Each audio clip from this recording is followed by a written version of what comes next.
I rise today, pretty solemn occasion in Eastern Ohio, frankly. I rise today to recognize a town in Eastern Ohio, one that most of my colleagues probably didn't even know existed a year ago. February 3rd, a little less than a year ago, 2023, 38 rail cars from a train spanning 1.5 miles, think about that, train spanning 1.5 miles derailed and overturned right outside the center of East Palestine, Ohio. Flames flared, thick black plumes of smoke billowed into the sky, toxic chemicals started spewing into the air, in the water, and in the ground. We saw the footage, we all saw that footage, it dominated the news.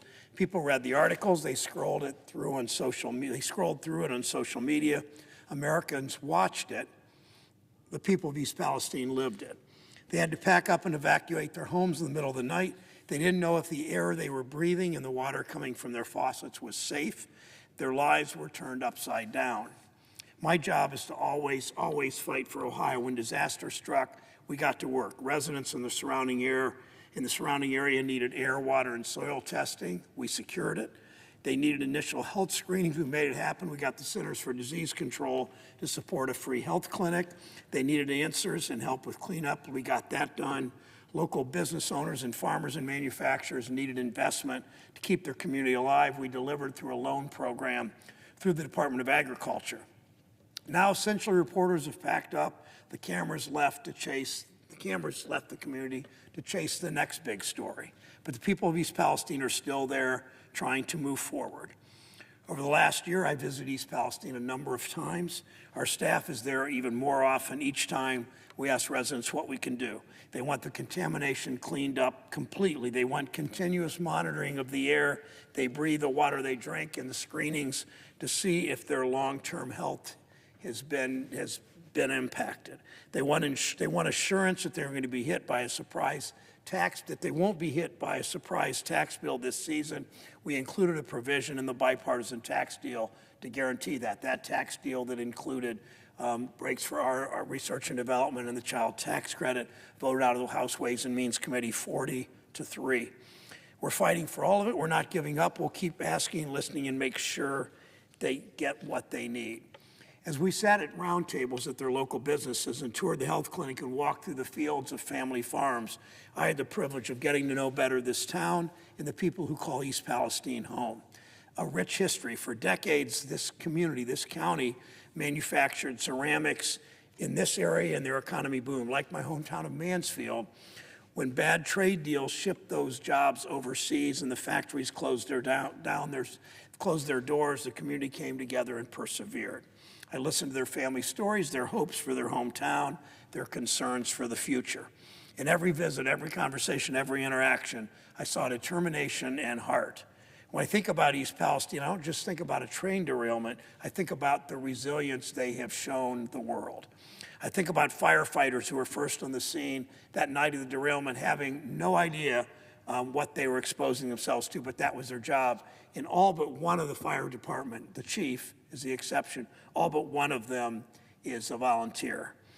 They've returned to work every day, despite what they found, to serve their community. I think about the parents who fought to make sure the town will still be their home and where their families feel safe. I think about the business owners and farmers and manufacturers working to resume pre-derailment operations. And I know that I have no doubt they will. People of East Palestine want the support and the compensation they are owed. They do not want this derailment to define them. I don't want that either. I don't want any other community in Ohio around the country to have to deal with a disaster like this ever again. Make no mistake, the derailment was preventable. The train barreled past sensors that raised the alarm, but Norfolk Southern didn't tell the crew to stop. Norfolk Southern laid off a third of their workers in the last decade. Now they're trying to take even more crew members off trains that can be miles long and carry dangerous chemicals. Understand, in the 10 years leading up to this, a third of the Norfolk Southern workers were laid off, stock buybacks, big dividends for the executives, and look what happened with public safety.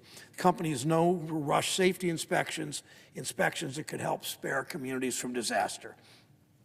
Paints a picture of a company culture obsessed with profits at the expense of safety in the communities their trains pass through. It's a Wall Street business model. Cut costs to boost your stock price, cash out millions in executive bonuses, dole out eye-popping stock buybacks. The people of East Palestine be damned. We aren't letting Norfolk Southern get away with it again. We aren't going to let them dismiss another vibrant heartland town as collateral damage. We've got to make sure it doesn't happen again.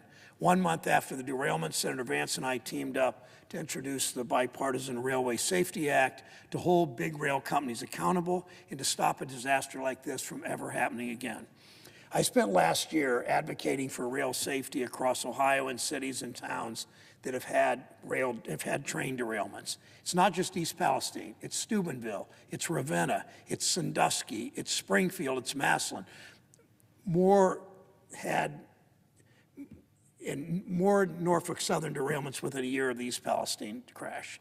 Each one of these communities is another reason why we must get this common sense bill across the finish line and hold Norfolk Southern accountable. After derailments in Sandusky and Springfield, Norfolk Southern refused to pay what they owe. When local leaders came to us, we demanded they make their payments, and finally, of course, reluctantly, because it affected their bottom line, they did. That's how I approach this job. I listen to the people we serve. Here's my message to the people of East Palestine and every single Ohioan, from Cincinnati to Ashtabula, from Toledo to Athens and everywhere in between. I will continue to fight for Ohio every single time. When disaster strikes, we show up. We find ways to make sure every community gets what they need. We fight to make sure these tragedies never happen again. I've told the people of East Palestine, I keep telling them that. I'm there for the long haul. I can't count the number of times that people said, well, nobody will come back once the cameras leave. Well, the cameras have mostly left. I've been there 8 times. I'll continue to be there. I'll continue to fight for the people of Columbiana County. I'll always fight to hold Norfolk Southern accountable. I will always fight to make our railways safer.